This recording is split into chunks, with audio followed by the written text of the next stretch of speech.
You're on a path in the woods, and at the end of that path is a cabin. And in the basement of that cabin is a princess. You're here to slay her. If you don't, it will be the end of the world. I'm talking about the end of everything as we know it.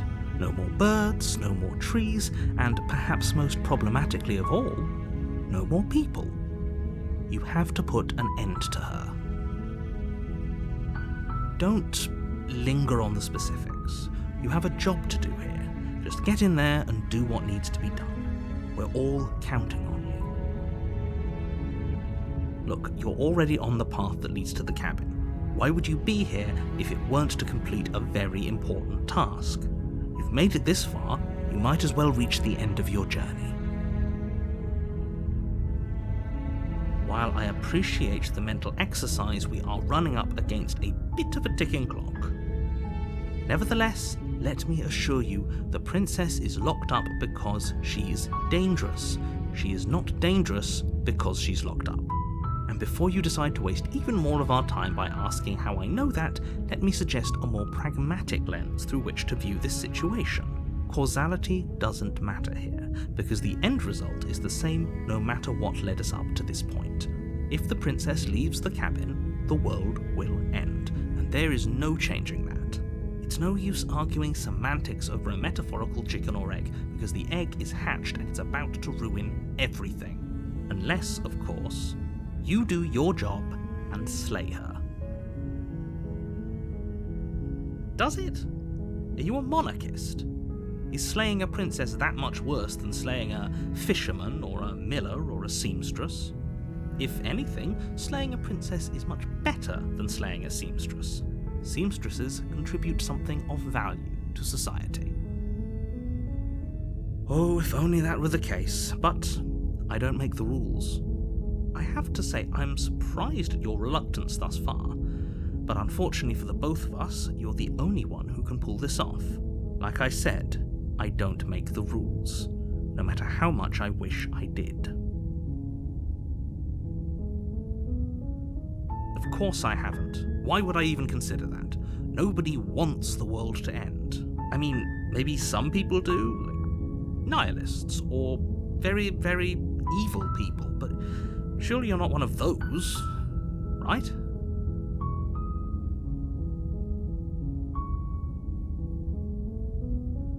Then I guess we'll just have to see what happens. But a word of warning. If you go in prepared to hear her out, she could easily trap you in her web of lies.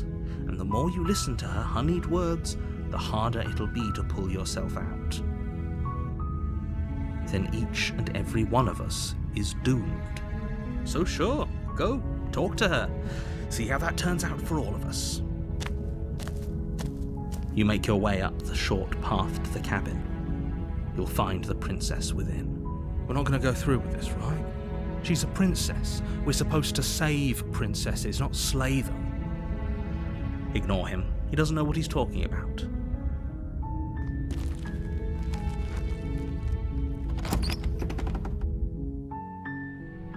The interior of the cabin is almost entirely bare. The air is stale and musty, and the floor and walls are painted in a fine layer of dust. The only furniture of note is a plain wooden table. Perched on that table is a pristine blade. The blade is your implement. You'll need it if you want to do this right. You take the blade from the table. It'd be rather difficult to slay the princess and save the world without it.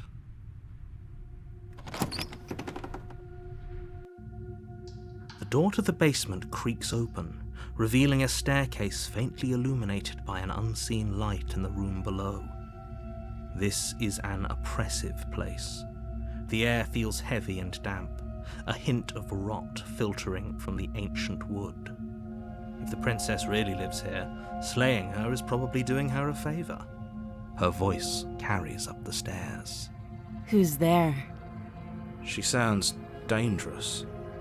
It's almost as if she's the one in charge down here. Don't let it fool you. It's all part of the manipulation. Don't be a stranger. It's been so long since I've had any visitors. Come on down. You walk down the stairs and lock eyes with the princess. There's a heavy chain around her wrist, binding her to the far wall of the basement. She's so coldly beautiful.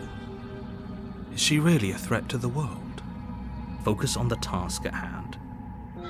And there you are. Are you here to kill me or something?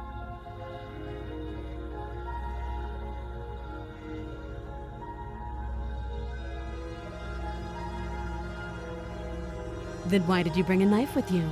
How about you drop it, and then we can chat? She makes a compelling point. What if we just dropped the blade and talked? Look at her. It's not like she's a threat. Don't you dare. It's fine. We can decide what we want to do after we talk to her. Maybe she really is a monster. Killing someone in cold blood isn't very becoming of us. The blade tumbles out of your trembling hands and drops to the floor with an unceremonious clang. Thank you. Maybe now we can just talk. Against your better judgment, you step forward to speak with the princess face to face, unarmed. We'll be fine. I don't know what you're hoping to accomplish here, but I can assure you there's no reasoning with her. Just make sure you don't forget about the blade on the floor. You're going to need it. So here we are.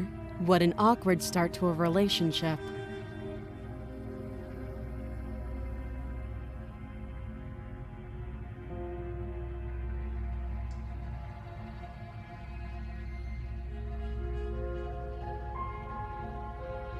Too long. Note the lack of detail. You can't trust her. She hesitates before answering. You can address me as Your Royal Highness, or Her Majesty. Any honorific should do, really. Again, she offers no specifics. No matter how hard you try, you'll never get a straight answer out of her.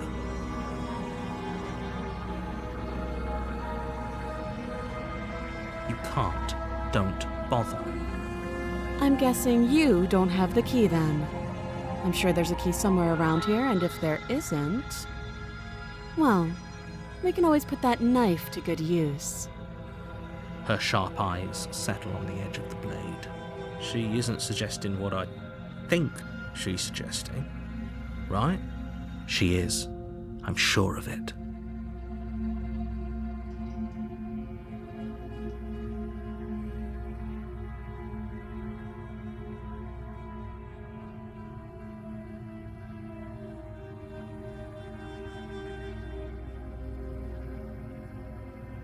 I know.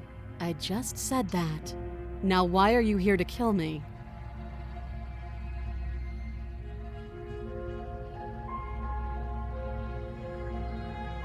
Believe me. And do you think asking me what to believe is going to suddenly make everything crystal clear? Let's not pretend that's going to happen. As far as you're concerned, and as far as they're concerned, I'm going to say whatever I have to get out of here. That's just the dynamic of our situation.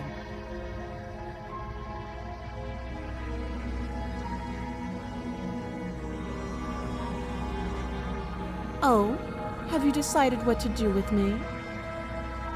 You know why you're here.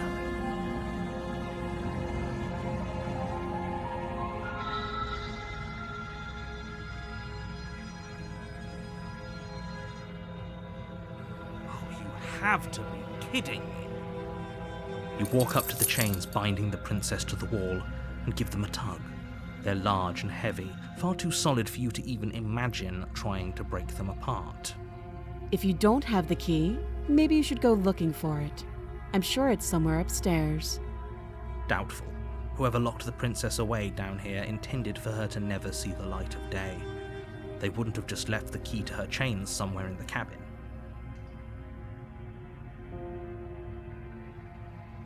That would be fine. I can lose an arm. She speaks with almost complete nonchalance.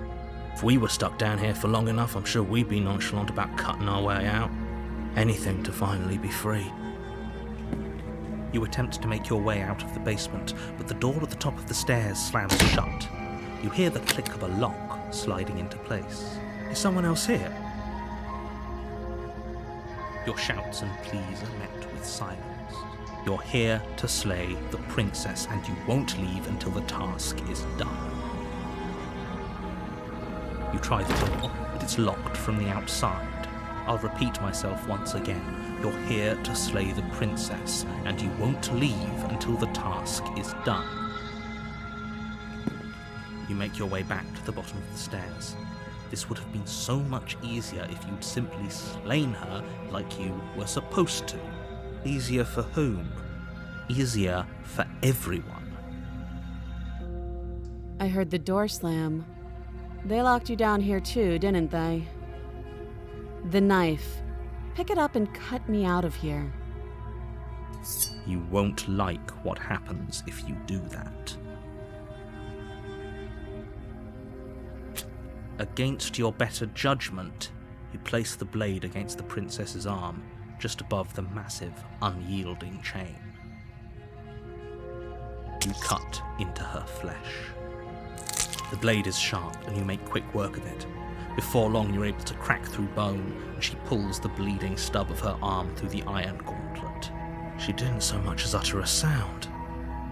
Free from her bindings, the princess turns to face you, her fierce gaze meeting your eye. How is she so composed after losing an arm? It's like she isn't even bothered by it. Thank you. Now let's get out of here. No, we won't have any of that. The stakes are too high. You can't just let her escape into the world. As the princess approaches the bottom stair, your body steps forward and raises the blade. Wait, this isn't fair. You can't just do that. Watch me.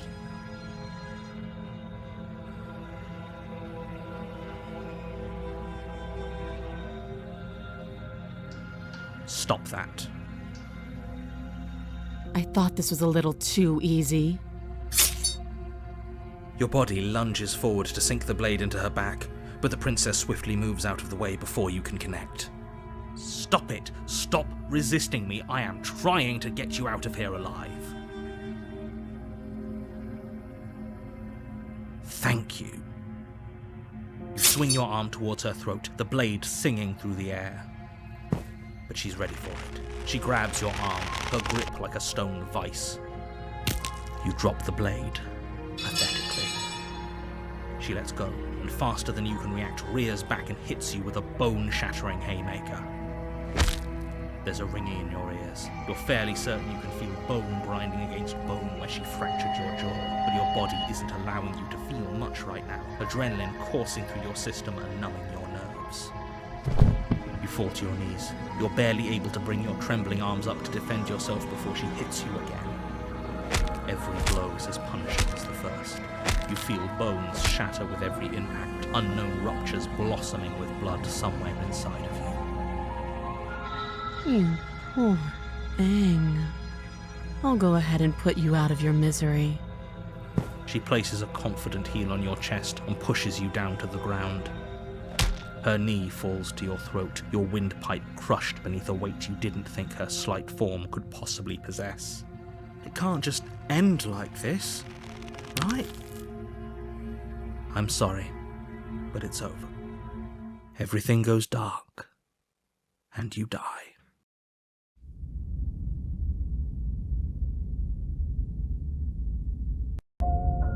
You're on a path in the woods, and at the end of that path is a cabin.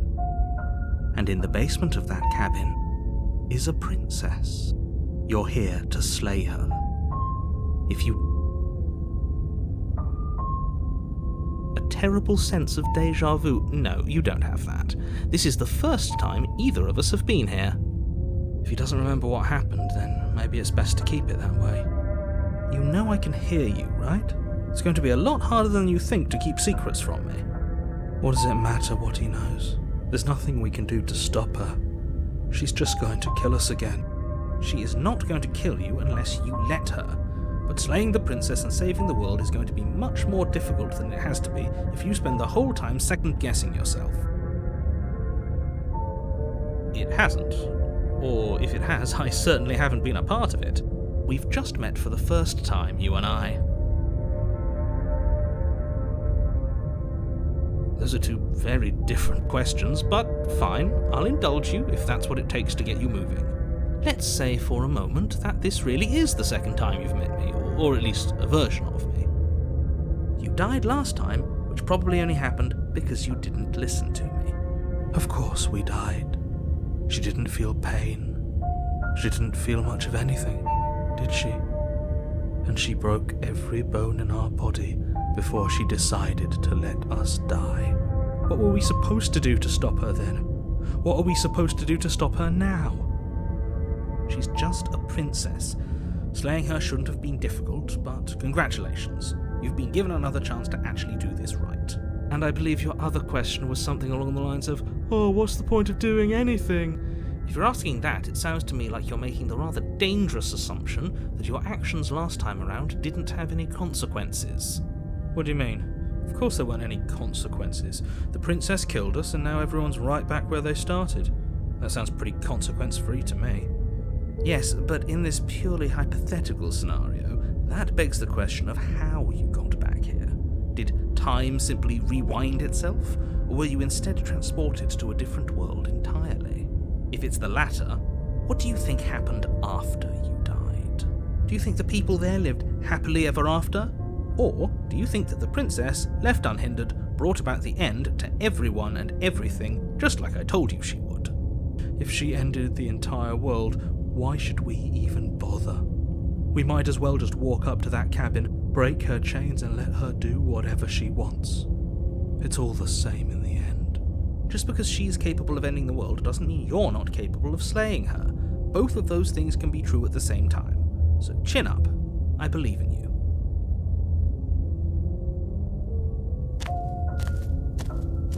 A warning before you go any further. She will lie, she will cheat, and she will do everything in her power to stop you from slaying her. Don't believe a word she says. We might as well just pledge ourselves to her and stop pretending we're capable of doing anything in this situation. She probably doesn't even need to try to overpower us.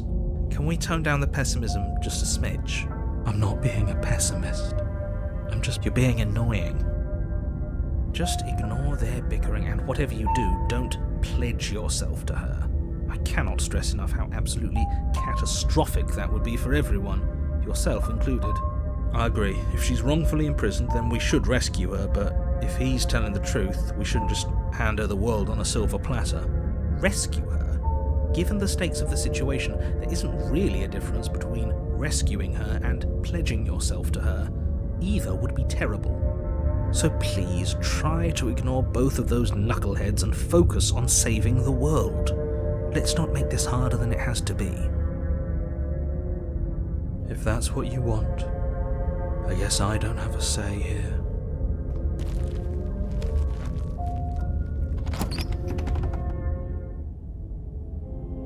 The interior of the cabin is larger and more grandiose than its humble exterior would suggest. The only furniture of note is a massive marble altar with a pristine blade perched on its edge. The blade is your implement. You'll need it if you want to do this right. Why do we feel so small? We don't feel small. We are small.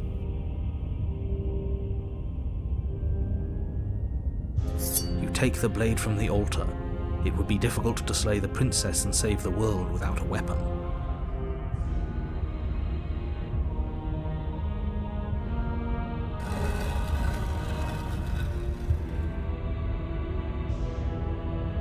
The door to the basement creaks open, revealing a spiral staircase, its steps almost as deep as you are tall. The smell of incense drifts up from below. For a moment, you almost feel at ease. This is actually kind of nice. It's still a stone basement. If the princess lives here, slaying her is probably doing her a favor.